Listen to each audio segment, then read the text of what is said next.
Esto es el Evangelio de Mateo, capítulo 21. Vamos a estar viendo una serie de 4 temas acerca de lo que es la última semana de Jesucristo.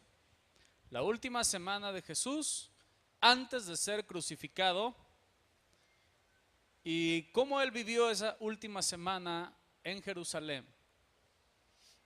Mateo capítulo 21, esta película o este fragmento que vimos ahí es una reproducción textual del Evangelio de Mateo, o sea, el relato bíblico pero dramatizado, realmente muy hermoso, muy edificante. Y a través de esto vemos ilustrado lo que fue el ambiente, las características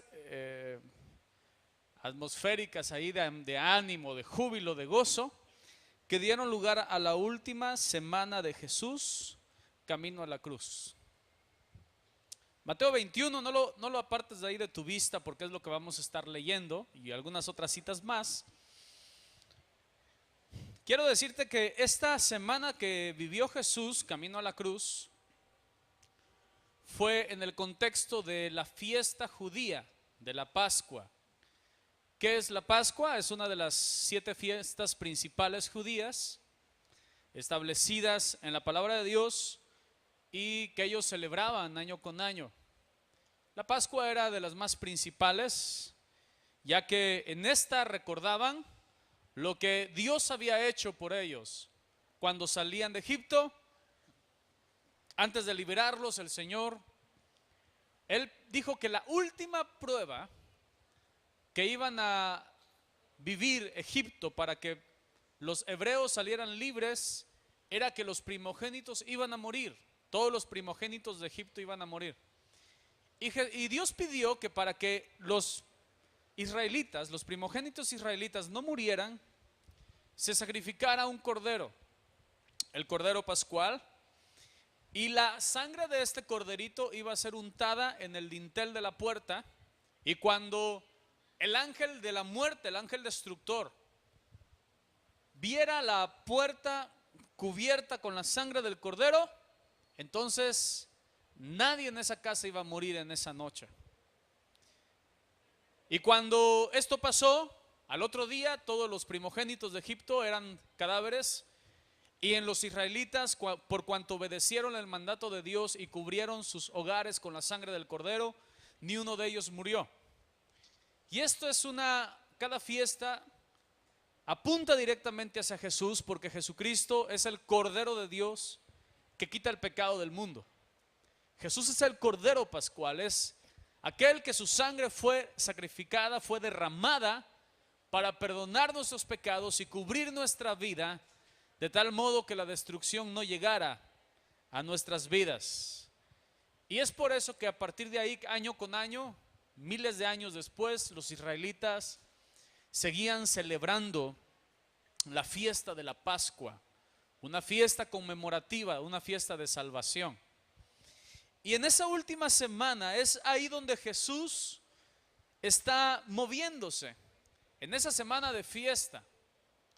Y vamos a ver hoy en este sermón acerca de la autoridad regia de Jesús, acerca de la autoridad del Rey en el caso de Jesucristo, y vamos a ver 2 episodios, que es la entrada triunfal en Jerusalén, y también vamos a aprender algunas cosas de la limpieza que Él hizo del templo, cómo Él llegó, y tuviste el video que Él llegó muy enojado y limpió el templo de cambistas, de tantas cosas que estaban ocurriendo ahí. Lo purificó. Y cuando Jesús, dice el versículo 21, versículo 1, cuando se acercaron a Jerusalén, vinieron a Betfagé, al monte de los olivos, Jesús envió 2 discípulos. El ministerio de Jesús comprendió un área aproximadamente de 220 kilómetros. Yo no sé si tú recuerdas un verso en la Biblia que dice que cosas mayores que Él hizo harán aquellos que creen en Jesús, harán sus seguidores, ¿va? Si nos vamos por los milagros, de repente es un versículo que no se entiende mucho. Si nos vamos por los milagros, ¿qué milagro pudiera ser más grande que alguien no tiene un brazo y el brazo le crece, porque dice la palabra de Dios que Jesús sanaba mancos. Qué milagro tan tremendo es cuando él levantaba paralíticos, porque ese paralítico estaba totalmente lisiado, mucha gente de por vida, y Jesús les ordenaba y el paralítico se levantaba inmediatamente. Había otros milagros también que él hacía cuando él entonces oraba por los ciegos, y el ciego que no veía absolutamente nada recobraba la vista completamente. ¿Qué milagros hacía Jesús? Por último, hablando de los milagros de Jesús, bueno, él sanaba leprosos, gente que ya la carne se le desprendía en pedazos. Jesús ponía la mano sobre ellos y los sanaba completamente, y su piel, dice la Biblia, que era como piel de bebé. Ese texto que dice que cosas mayores harán, tal vez pudiera ser difícil de comprender cuando uno se enfrenta al milagro más grande de Jesús, que era dar vida una vez más a los muertos. Por ahí sabemos que la brujería manifiesta y despliega algo de poder maligno, pero es limitado, porque cuando ya se enfrentan a la muerte, Dios mismo es quien decide quién muere y quién vive, y ante eso no hay nada que hacer. Cuando Dios decide que una persona ha muerto, y por más que la ciencia médica quiera traerlo a la vida, en el momento en que Dios decide que muera, muere. Y Jesucristo, él varias veces resucitó muertos, y uno de ellos, llamado Lázaro, tenía 3 días de muerto. Lázaro ya apestaba, Lázaro ya estaba su carne descomponiéndose.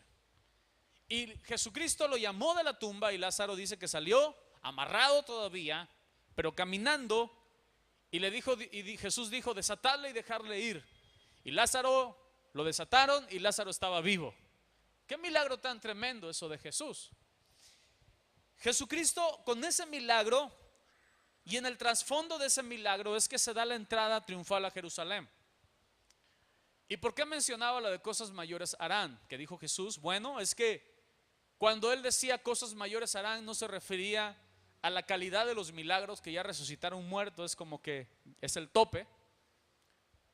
No se refería nada más a alimentar a los 5,000, 10,000 con 3 panes y 2 peces, sino que el ministerio que tú y yo como cristianos íbamos a tener, como hijos de Dios, el ministerio de la iglesia se iba a extender no solamente en Jerusalén y en Judea y en Samaria, sino se iba a extender hasta lo último de la tierra.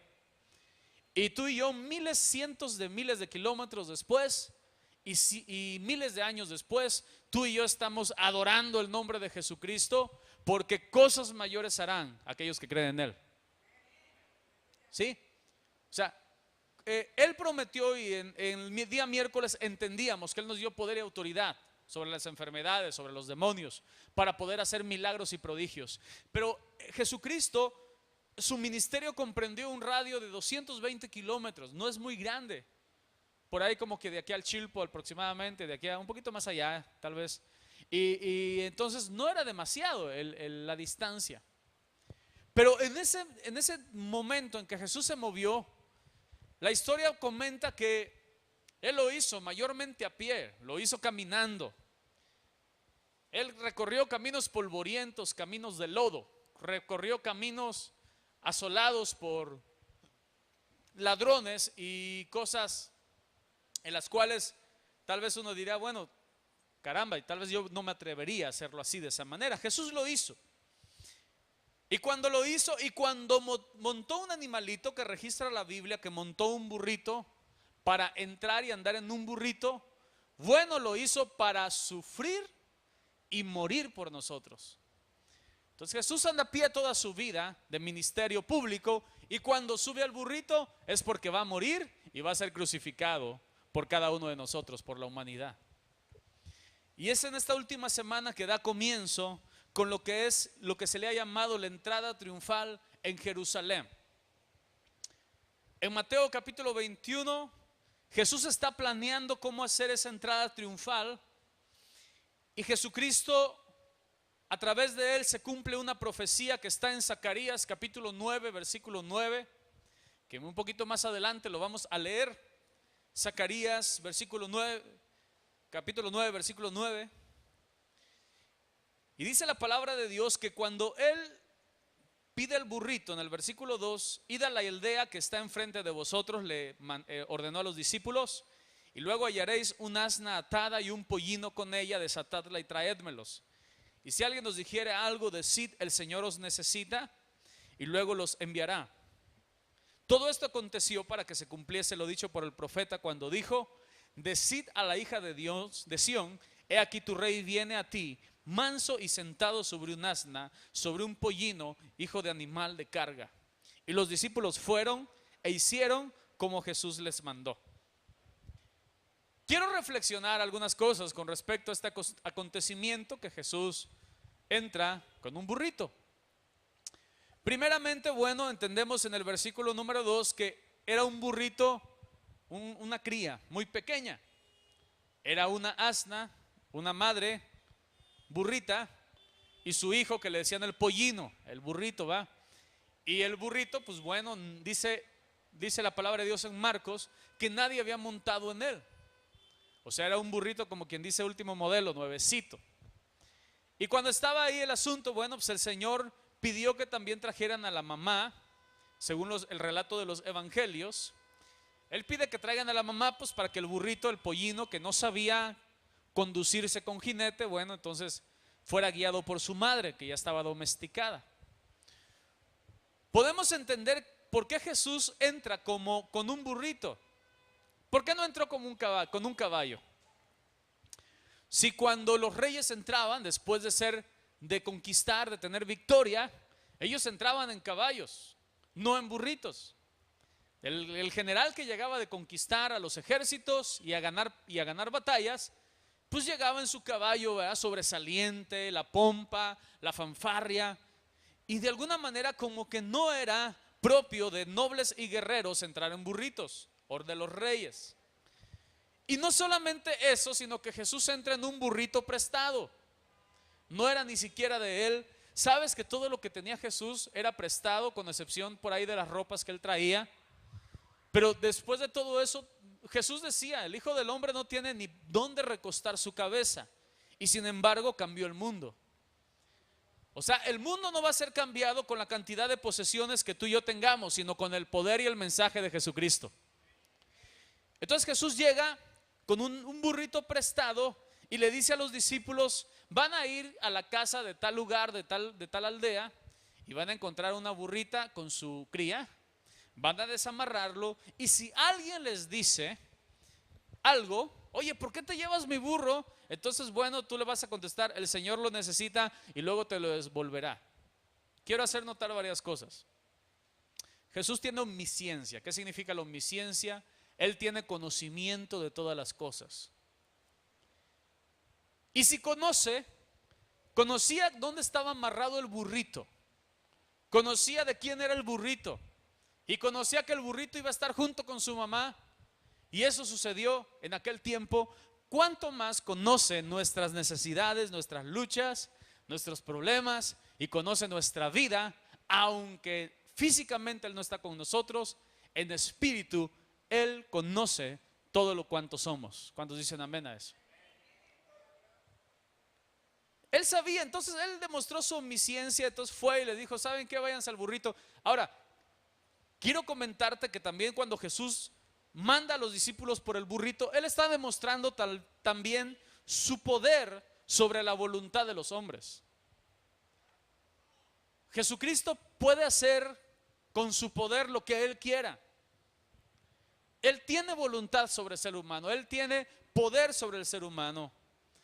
Aquí no dice si era un conocido de Jesús, y yo no creo que hubiera sido conocido, porque esta persona, si hubiera sido alguien en especial como María, como Lázaro, como Marta, pues bueno, entonces él hubiera dicho, ¿sabes qué? Vete a la casa de Chencho y tráete el burrito de Chencho y dile a Chencho que lo manda a traer Jesús, y no había problema.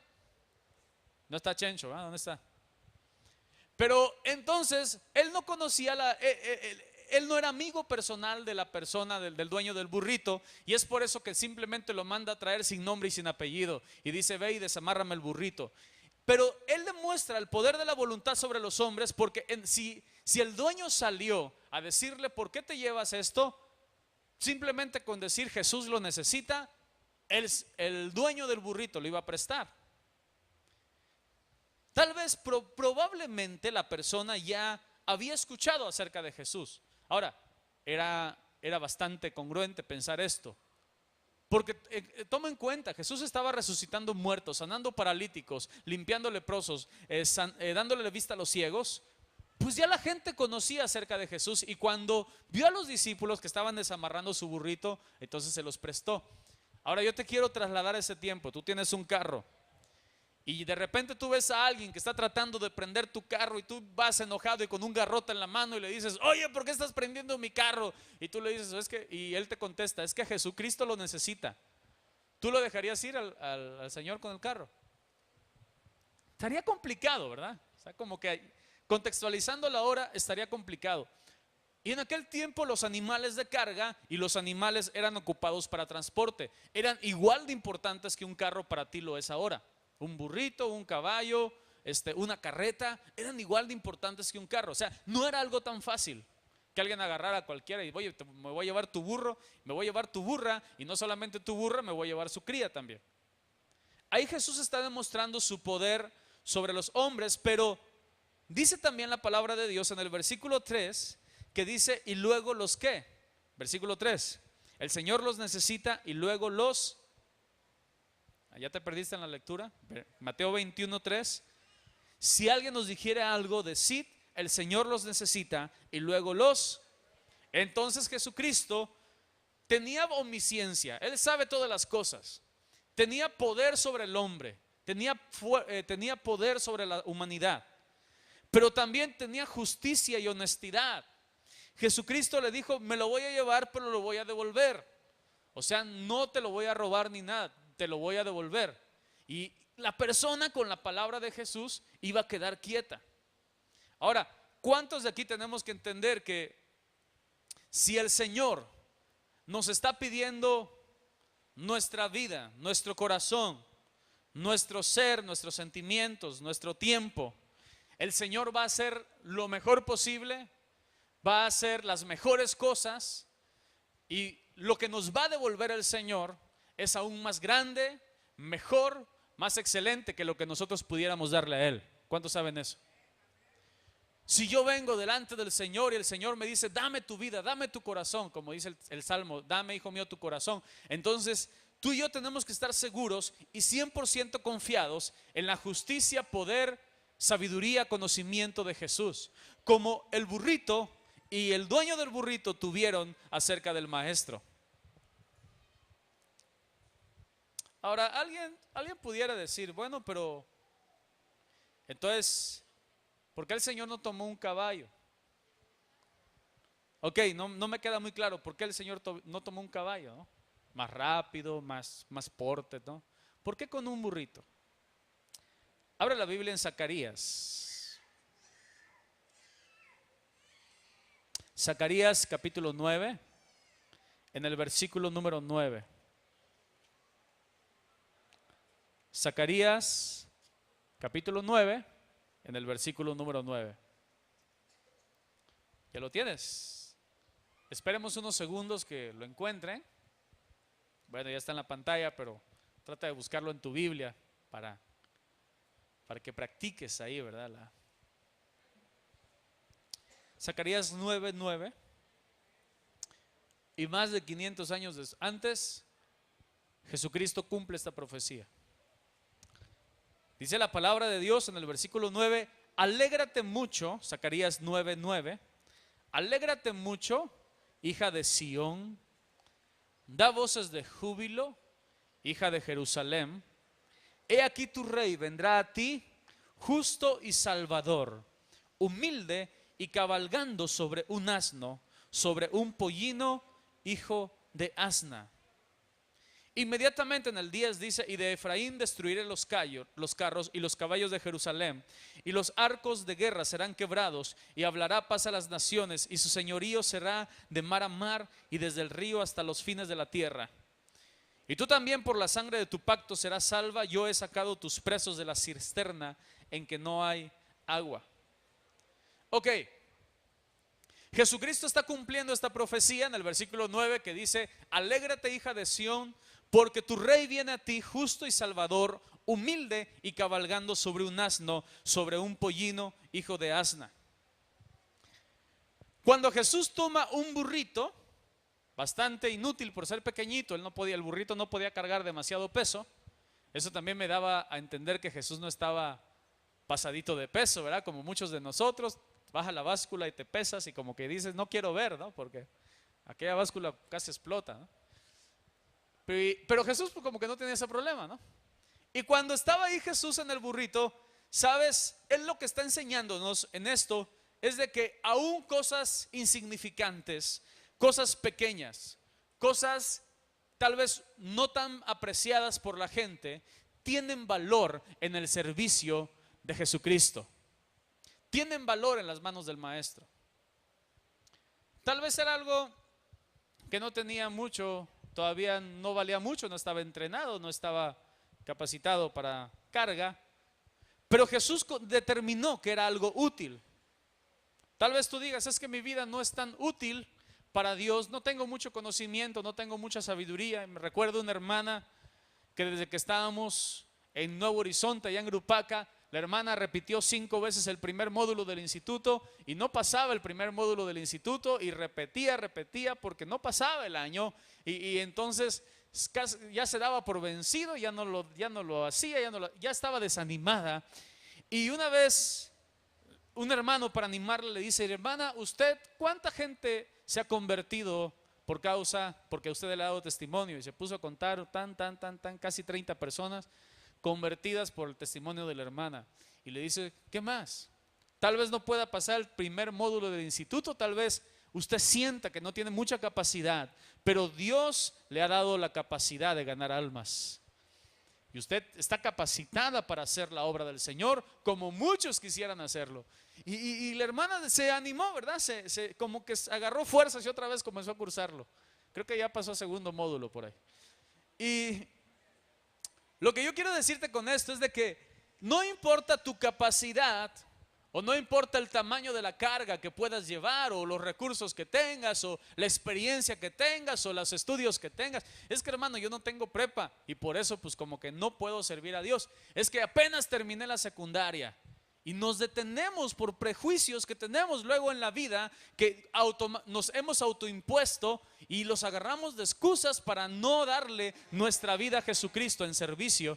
Pero el Señor tomó un burrito, un pequeño asnito, y se montó encima de él, y de eso hizo algo bien útil. ¿Cuántos dicen amén? Y si Dios pudo usar un burrito, ¿a poco no te podrá usar a ti? Amén. Para Jesucristo somos barro en sus manos, tal vez delicado, tal vez frágil, tal vez cosa que encuentras en la tierra, en el piso. Pero para Jesucristo, en las manos del alfarero, somos vasijas útiles.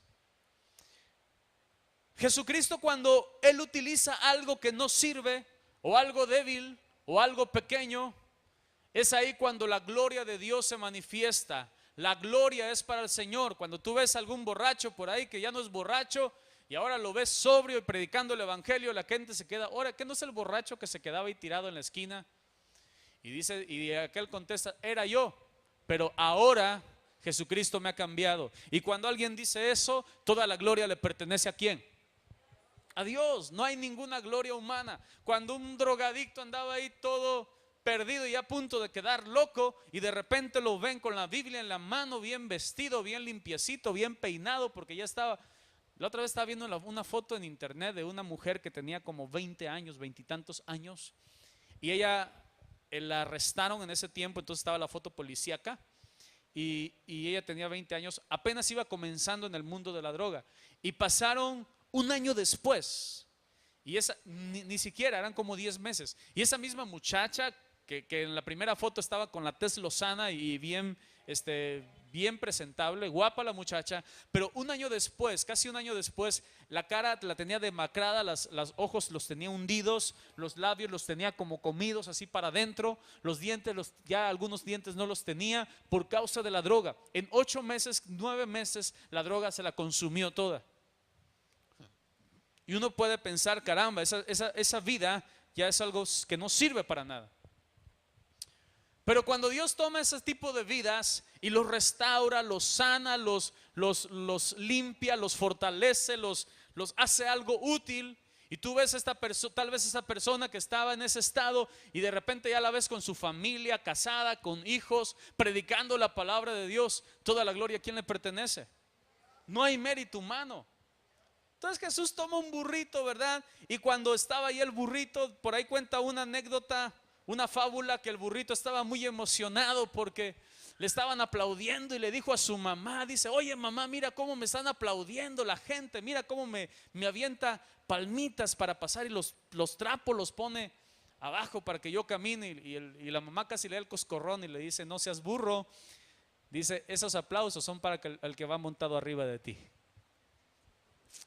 Y sabes, tú y yo tenemos que entender que cuando Jesucristo hace algo en nuestra vida es para su gloria y honra, no para propósitos ni para vanagloria humana. Somos como burritos en las manos del Señor, pero bastante útiles para su reino. Interesante, porque Jesús entra montado en un burrito, y si seguimos la lectura en Zacarías capítulo 9 versículo 10, el primer texto se refiere a que Él entra de manera humilde, manso. Si lo estás leyendo, dice: Él entra manso, humilde. Ahora, quiero poner el contexto profético. Los judíos tenían la expectativa en el Mesías. El Mesías iba a ser el hombre enviado por Dios que iba a salvar a su pueblo del yugo romano. Le iba a salvar a su pueblo de la esclavitud política. Pero en el versículo 10, en el versículo 9 está entrando justo Salvador humilde sobre un burrito. Y en el versículo 10 de Zacarías 9 dice que Él está haciendo guerra, destruir los carros, los caballos y los arcos de guerra. Está reinando sobre las naciones que vienen a hacer guerra contra Jerusalén, de mar a mar, desde río a los confines de la tierra. Entonces, como que no hay una congruencia entre el versículo 9 entrando como un rey manso y humilde, y en el versículo 10 dominando y reinando sobre todos. Y los judíos, como que era un problema para ellos concebir. Ahora tú y yo tenemos el privilegio de ver el panorama más completo. El versículo 9 se refería a la primera venida de Cristo. La primera venida de Cristo, dice la palabra de Dios, que fue en gracia. La primera venida de Cristo, hermano, fue humilde, manso, a morir en la cruz por nuestros pecados. Cuando Jesús viene por primera vez, Él viene dispuesto a darlo todo, a dar su vida por ti, a morir, a ser azotado, a ser lastimado, a ser burlado por causa tuya, porque tú y yo lo merecíamos. Manso y humilde. Pero hermano, en la segunda venida de Cristo, ¿cuántos están esperando la segunda venida de Cristo? Sí, tenemos que esperarla, porque la palabra de Dios dice en Apocalipsis: y el Espíritu y la esposa digan ven, y todo el que crea diga ven. Amén, sí, ven Señor Jesús. Así termina Apocalipsis. Tenemos que estar esperando la segunda venida de Cristo, pero la segunda venida de Cristo no va a ser manso, no va a ser humilde, sino no va a venir en un burrito, sino dice Apocalipsis 19 que va a venir en un caballo blanco reinando, va a venir dispuestos a tomar el reino que le pertenece. Apocalipsis capítulo 19, ábrelo ahí con tu Biblia. Espero que no te me distraigas ahí. Apocalipsis 19 versículo 11, último libro de la Biblia, Apocalipsis 19, 11. Y ve cómo viene aquí, por la segunda venida. Apocalipsis 19, 11 dice: entonces vi el cielo abierto, y aquí un caballo blanco, y el que lo montaba se llamaba ¿cómo? Fiel y verdadero, y con justicia juzga y pelea. Sus ojos eran como llama de fuego, y había en su cabeza muchas diademas, y tenía un nombre escrito que ninguno conocía sino él mismo, y estaba vestido de una ropa teñida en sangre, y su nombre es el Verbo de Dios. Y los ejércitos celestiales, vestidos de lino finísimo, blanco y limpio, le seguían en caballos blancos. De su boca sale una espada aguda para herir con ella a las naciones, y él las regirá con vara de hierro. Y él pisa el lagar del vino del furor de la ira de Dios Todopoderoso. Y en su vestidura y en su muslo tiene escrito este nombre: Rey de Reyes y Señor de Señores. Hermano, este es el tiempo de gracia. Permíteme unir los 2000 años atrás. Permíteme pegarlo con este tiempo y decirte que este es el tiempo en que Jesús está entrando humilde, manso, como un rey, pero queriendo reinar, no en lo político, no en lo militar. No quiere reinar sobre partidos cristianos de derecha, de izquierda. Él quiere reinar en los corazones de las personas. El reino que vino Jesús a establecer en la primera venida es un reino espiritual. ¿Cuántos dicen amén? Jesucristo quiere reinar en tu corazón. Si tú vienes por primera vez a este lugar, quiero decirte: entrégale tu vida a Jesús. Permite que Él reine en tu vida, que Él reine en tu corazón. Permite que no haya nada más grande en tu corazón que Jesús, y vas a vivir la vida abundante que Él tiene para ti. Vas a vivir la libertad. Él decía: si el Hijo os libertare, seréis verdaderamente libres. Él dijo: yo he venido para que tengas vida, y una vida, la vida en abundancia. Lo que Él te da no se compara con nada, ninguna de las imitaciones que te da este mundo. Y Jesús en su segunda venida, dice Apocalipsis, que va a venir con un caballo blanco, pero no va a venir con humildad, sino va a venir con justicia, va a venir con juicio, va a venir como conquistador para establecer su reino físico en esta tierra. ¿Cómo quieres ver a Jesús? ¿Cómo quieres ver al Mesías? En esta hora recíbelo como tu Rey y Salvador. El Jesucristo, cuando vino en el burrito, vino a anunciar el año de buena voluntad.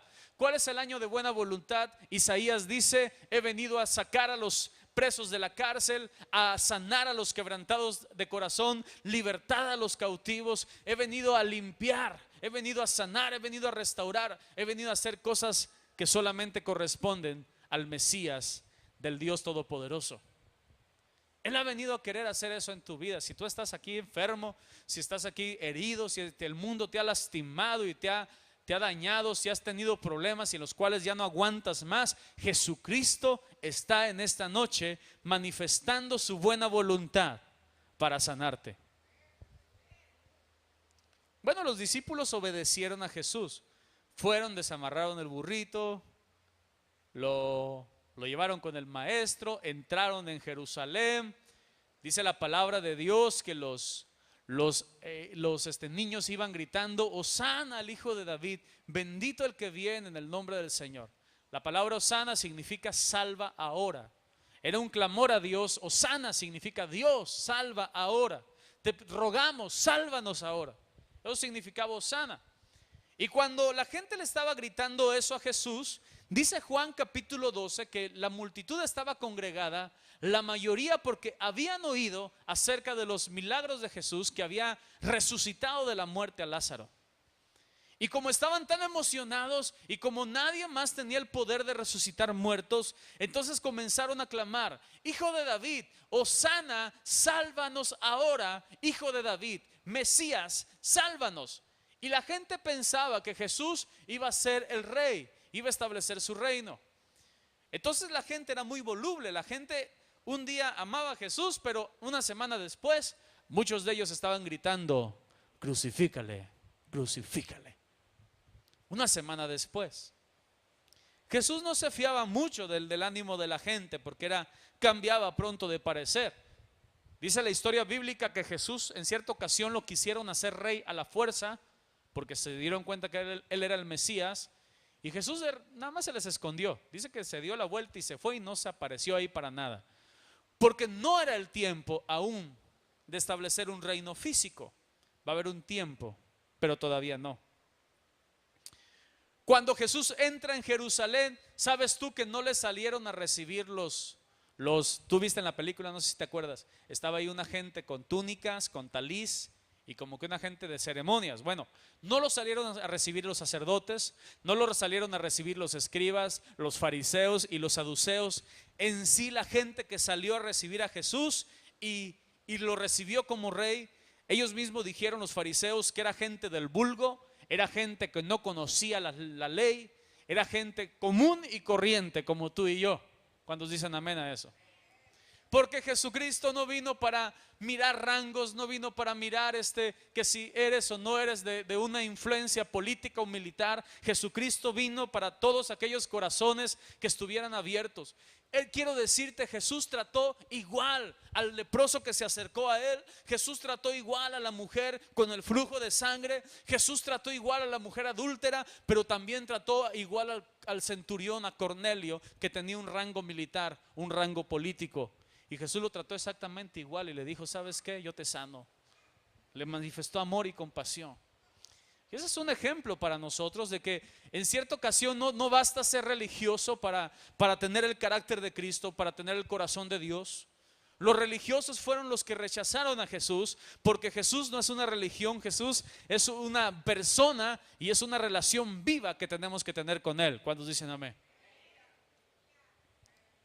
Las autoridades lo rechazaron. ¿Sabes lo que decían de Jesús? ¿Sabes cuál era el prejuicio por el cual las autoridades eclesiásticas rechazaban a Jesús? Decían, Jesús es de Nazaret, dice Juan 12. Jesucristo, ese Mesías, es de Nazaret. Y la Biblia dice que el Mesías iba a nacer de Belén. Entonces le decían a la gente, bueno, que ustedes son ignorantes, que no saben que el Mesías va a venir de Belén y no va a venir de Nazaret, va a venir de la ciudad de David. Pero nunca nadie se sentó a preguntarle a Jesús de qué lugar era él. Nunca nadie le preguntó a Jesús, ¿dónde naciste? Nadie, nada más lo criticaban y lo juzgaban, como muchas veces sucede actualmente, ¿verdad? Y si tan solamente alguien se hubiera detenido a preguntarle dónde naciste, yo creo que hubieran caído muchos prejuicios. Pero a Jesús lo rechazaron, aún viendo milagros no lo aceptaron. Ahora quiero hacerte notar algo más. Mateo 21, versículo número 8.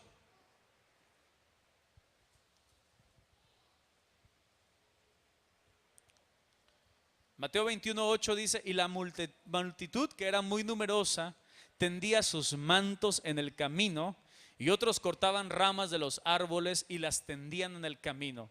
Y la gente que iba delante y la que iba atrás, o sea, él iba rodeado de multitud, aclamaba diciendo, Hosana al Hijo de David, bendito el que viene en el nombre del Señor, Hosana en las alturas. El manto, en el versículo 8, era la cobertura de la persona, era lo que lo cubría. El manto era una posesión valiosa en aquel tiempo, porque bueno, cuando acampaban, entonces se sacaban el manto y lo ponían en el piso y ahí dormían. Cuando pasaba un personaje muy importante como los reyes, entonces era una manera de demostrar honor a la realeza cuando la persona se sacaba su manto y los tendía delante del maestro, delante del rey. Tú y yo tenemos que entender que un verdadero discípulo de Cristo tiene que estar dispuesto a rendirle toda su vida al servicio y a la adoración de Jesucristo. ¿Cuántos dicen amén? Esta gente lo hizo así. Cuando llega Jesús y entra en el templo de Dios, versículo 12, dice la palabra de Dios que echó fuera a todos los que vendían y compraban en el templo. Vamos a dar el contexto histórico. Cuando Dios establece los sistemas de sacrificios en Jerusalén, dice la palabra de Dios que Él ordenó que se sacrificaran corderos, se sacrificaran cabritos para el holocausto por perdón de pecados. Él ordenó que un animalito fuera muerto por los pecados de las familias. Entonces llegaba Primitivo Mejía, llegaba con su esposa Doribel, y entonces llegaban del sacerdote y le decía, sacerdote, traigo este borrego, este corderito. Y entonces el sacerdote iba y lo sacrificaba delante del altar de Dios por el sacrificio del sacerdote y de la familia que traía el cordero. Entonces eso era para limpiar los pecados, cubrir los pecados del pueblo. Y eso era una representación de lo que Jesucristo iba a hacer. Jesucristo se le llama el Cordero de Dios que quita ¿qué? Que quita el pecado del mundo. Y cuando Jesucristo entra en el templo, dice que vio gente que estaba vendiendo animales. Ahora, había aquí algo práctico. Había gente que venía de cientos de kilómetros por caminos difíciles. Imagínate la gente caminando con polvo, sufriendo, con sed y todavía con 2 chivos por ahí amarrados. ¿Te imaginas la complicación? Venía con sus hijos, venía con su familia y por ahí traía todavía 2 ovejas ahí jalándoles, aparte los burros y aparte todo eso. Era muy complicado. Lo que hicieron en Jerusalén fue hacer algo práctico. Bueno, comenzaron a vender animales dentro del templo, no dentro del templo. El templo era un cuadro y afuera del templo había lo que se llamaban los atrios. En el tiempo de Jesús era un edificio muy enorme, grandísimo, y estaban los atrios. En los atrios podían estar las mujeres, podían estar los gentiles, podrían estar los vendedores, y ahí ponían todo lo que era el comercio. En el lugar, ya en el lugar santo, podían estar los sacerdotes ministrando la presencia de Dios por la escalinata, por el altar de bronce, los sacerdotes. En el lugar santísimo, el sumo sacerdote, una vez por año, llegaba y ofrecía sacrificios por toda la nación. Y todo eso, Jesús entra en los atrios y comienza a ver el comercio.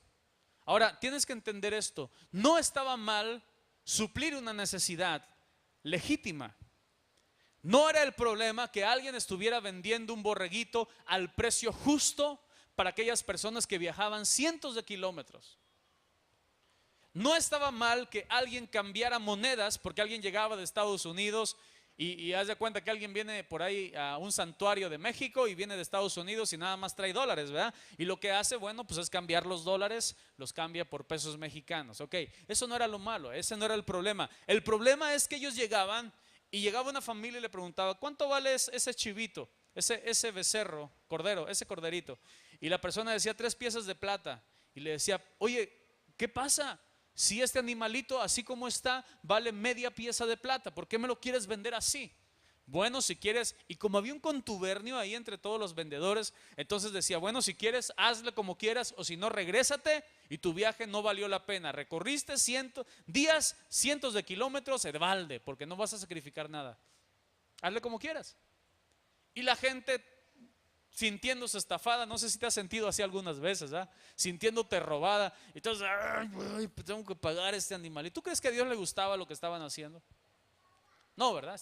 Dios estaba molesto. Y entonces había gente que estaba robando dentro de los atrios del templo con el permiso de los sacerdotes. Y seguramente por ahí los sacerdotes le daban su mochada, con el permiso de las autoridades eclesiásticas. Jesucristo al ver eso se enojó mucho.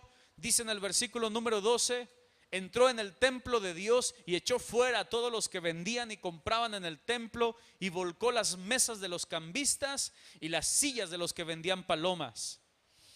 Y les dijo, escrito está, mi casa, léelo conmigo fuerte, casa de oración será llamada, mas vosotros la habéis hecho cueva de ladrones. No era la primera vez que lo hacía Jesús. Y esto es bien curioso, porque cuando tú limpias el templo, no va a quedar limpio todo el tiempo. Uno muchas veces como pastor quisiera ya cuando trata un asunto con una persona que ya se quedara resuelto y ya se resolviera y ya se limpiara el asunto. Oye, no, mira, no andes bebiendo porque eso no agrada al Señor. Y oras por él y reprende los demonios y siente bonito y se va, dice, ya no voy a beber. Y la otra semana te lo encuentras, ¿y cómo te lo encuentras? Todavía medias jarras, ¿no? Por ahí dicen, ¿qué pasó contigo? No, pues es que hermano, el diablo, la carne, usted sabe, ¿verdad? Y una vez más dice, ay, de veras contigo, vamos de nuevo. Y una vez más oramos, reprendemos todos los chamucos, ¿verdad? Y le aconsejamos, lo regañamos, lo agarramos a bibliazos y gloria a Dios. Y ya después de eso, ya se va contento otra vez. Y por ahí como que a las de 10, 20 va agarrando la onda. Pero sabes, estoy haciendo algo para ilustrarte de que Jesús ya había hecho lo mismo. Jesús la primera vez dice la Biblia que estaba en el año anterior, en la fiesta de la Pascua, él, 2 años anterior, y él agarró un azote de cuerdas, o sea, agarra una cuerda, la dobla, y agarra el manojo de cuerdas y le da un santo cablazo a quien se atravesó, hermano. Las caricias del Señor, dice un hermano. Entonces la agarra y le empieza a dar con todo a los cambistas, a los vendedores que estaban ahí haciendo tranza, y limpia el templo, y los sacerdotes se le quedan: ¿y con qué autoridad haces estas cosas? Y Jesús le responde: ¿qué les importa con qué autoridad? ¿No están permitiendo ustedes todo el desastre dentro del templo, el robo dentro del templo? ¿Están permitiendo que roben a la gente dentro del templo y no hacen nada ustedes? Y Jesús por ahí luego les metió una pregunta que estaría interesante que después la leyeras. Les contestó con una pregunta capciosa. Jesús era es el ejemplo de la sabiduría. Ya no le dijeron nada. Pero año después se lo vuelve a entrar en el templo y la misma situación. O sea, no se trata de que tú digas: ya traté una vez con el pecado en mi vida y entonces nunca más me vuelvo a tratar ese pecado porque ya lo resolví. ¿Será cierto eso? Dante Gebel decía: cuando cuelgas tu diploma de cristiano graduado, es ahí cuando el diablo dice: así te quería tener, confiado, con la guardia baja, pensando que ya lo lograste. Pablo mismo decía, dice: olvidando lo que queda atrás, yo prosigo adelante, prosigo a la meta. Dice: no habiendo alcanzado todo, dijo Pablo. No habiendo alcanzado todo. Y si Pablo no lo alcanzaba, ¿cuánto más Primitivo Mejía todavía no lo ha alcanzado todo? Entonces Jesús viene y limpia el templo y vuelca a los cambistas, y una vez más, otra vez vuelve a ser el mismo caos para ordenar la iglesia, para ordenar el templo, y dice algo que está resonando en el corazón de cada uno de los que creen en él: mi casa, casa de oración será llamada. Quiero hablarte de 3 cosas. La iglesia, Dios quiere que sea una casa de ¿qué? ¿Cuántas veces tú y yo hemos sido llamados por Dios para orar y no lo hemos hecho? El ministerio de la oración es uno de los ministerios más difíciles de mantener dentro de la iglesia. El ministerio de la oración es un ministerio que hay que luchar a viento y marea para mantenerlo dentro de la iglesia. Y quien ha estado involucrado en el ministerio de oración sabe lo que estoy hablando. Cada domingo están invitados. Cada domingo vamos a jugar fútbol. Somos también futboleros. Cada domingo, terminando el servicio de la tarde, nos vamos ahí junto a la vía rápida, donde estaba la lamentada sirena gorda que le decía. Y ahí ya la quitaron, ¿verdad? Gracias a Dios, porque se apiadaron de la imagen de la mujer acapulqueña, ¿no? Entonces quitaron la estatua esa. Pero bueno, en ese lugar, en el lado derecho, ahí todos los domingos estamos jugando fútbol. Le llamamos el ministerio futbolero. El ministerio futbolero no necesita ninguna promoción.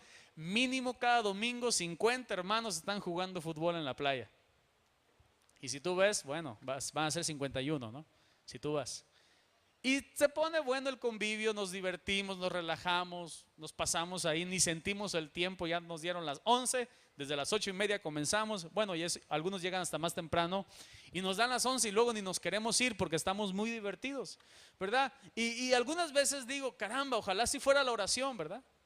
Un ministerio que ni siquiera necesita promoción, ni siquiera necesita insistencia, ni siquiera necesita argumentos. Nomás tú dile a alguien: te invito a jugar fútbol, él ya sabe de qué se trata, ¿sí o no? Entonces, la oración, mi hermano, es uno de los ministerios que más se batalla dentro de la iglesia. Te invito a orar. ¿Cuánto tiempo voy a orar? No, pues más o menos de tal hora a tal hora. Es mucho. Oye, ¿cuánto tiempo te has pasado en la computadora, joven? No, pues 5 horas. Ah, bueno, entonces ¿por qué no quieres venir a orar?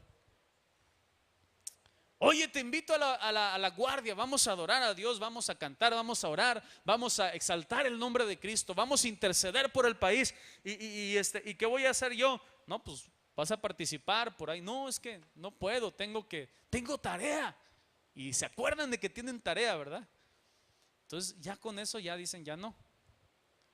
O la hermana también dice: no, es que tengo mucho que hacer. En cierta ocasión una hermana llegó tarde cuando estaba todavía ahí por ahí encargado de la alabanza hace algunos añitos, y llegó una hermana tarde y le digo: oye, ¿por qué no llegas temprano? Puro tarde estás llegando. Y me dices que tengo mucho que hacer. Y yo le dije algo, que hacer siempre va a haber. Siempre vas a tener que hacer, hermanas, ¿sí o no estoy diciendo la verdad? Amén. ¿Cuándo se te acaba el quehacer? ¿Cuándo dejas de lavar los trastes? ¿Cuándo dejas de lavar la ropa? Entonces, ¿por qué lo pones como excusa de que no puedes venir a orar porque tienes que hacer? Siempre va a haber que hacer. Pues sí. Entonces, ¿qué hay que hacer? Decirle, no, ya no voy a parar el quehacer como Marta, ¿verdad? Y María. Marta, dice, afanada con tantas cosas, María ha escogido la mejor parte y no le será quitada. Entonces, voy a parar de hacer quehacer y me voy a ir a orar. Ahora, por ahí tal vez alguna hermana diga, me voy a poner de acuerdo con mi hermanita del grupo familiar y antes de ir al mercado a comprar los tomates, me voy a poner de acuerdo para pasar a las 8 de la mañana, 9 de la mañana, a orar 1 hora con ella en la iglesia. ¿Dios se agradará de eso? Amén. Tal vez por ahí alguien diga, voy a venir porque mi hermana Marta tiene deseos de levantar la oración en la mañana.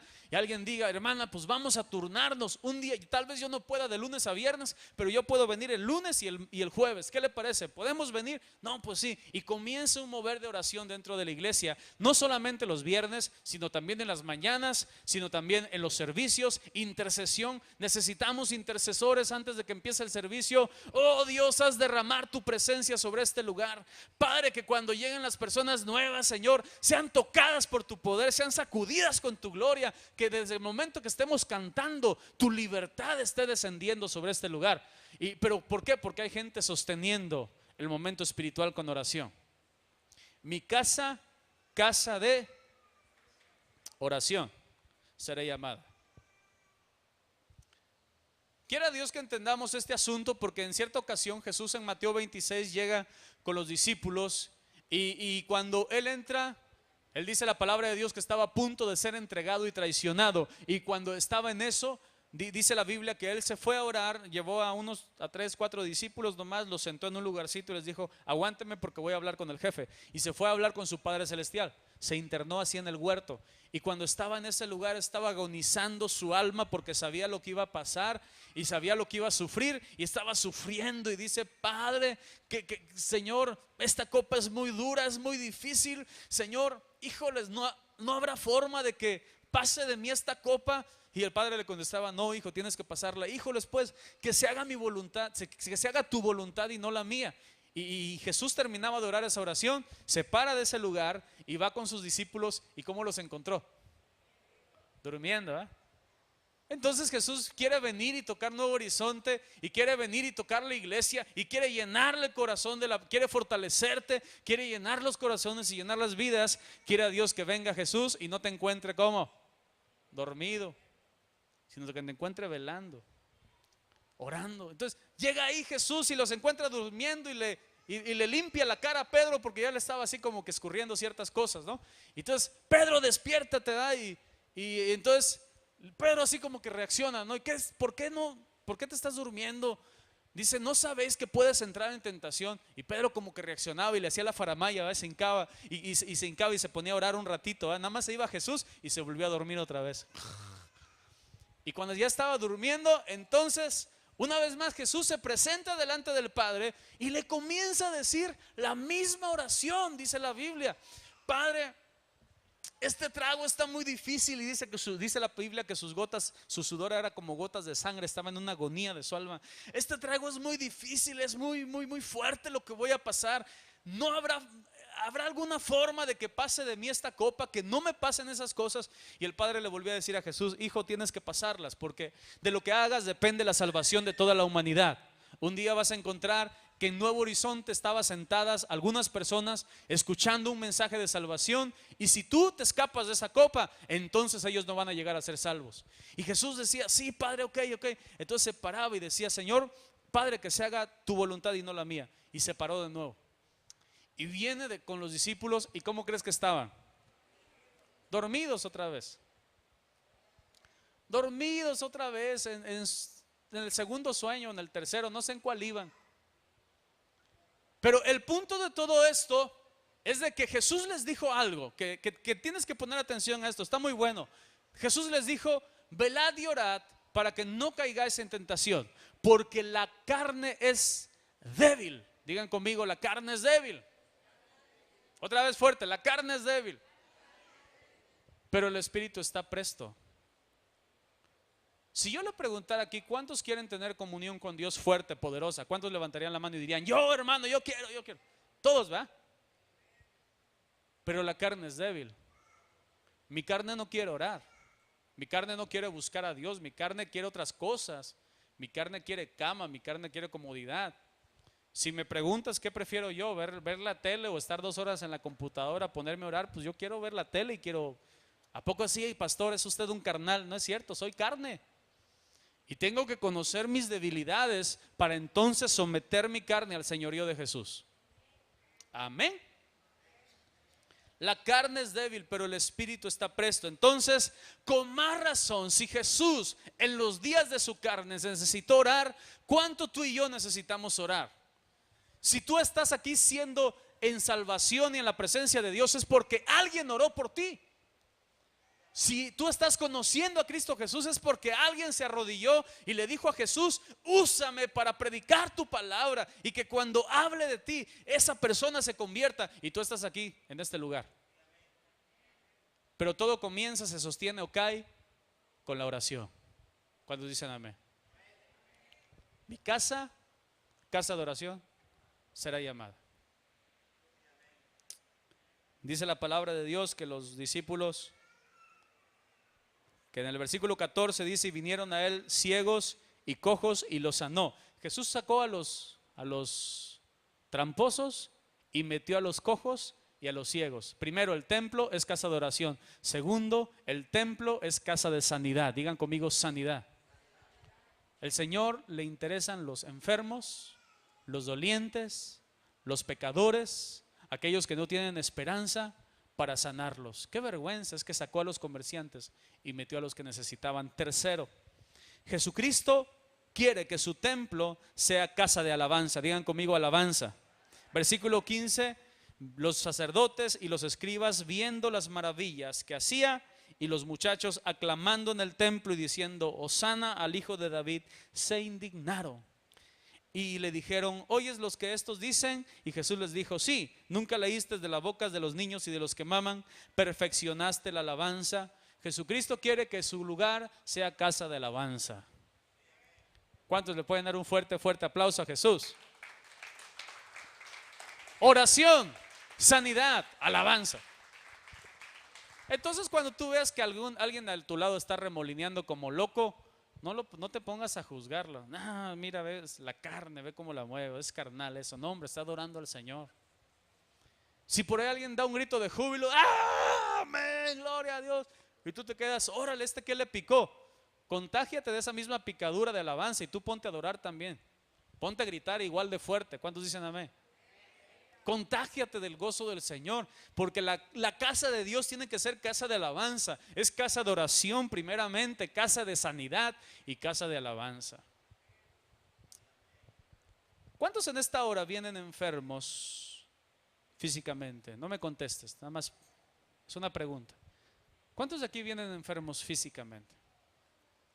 ¿Cuántos de aquí vienen enfermos espiritualmente y necesitan sanidad? Y hoy dicen, yo he venido a la casa de Dios porque necesito ser sano de mi corazón.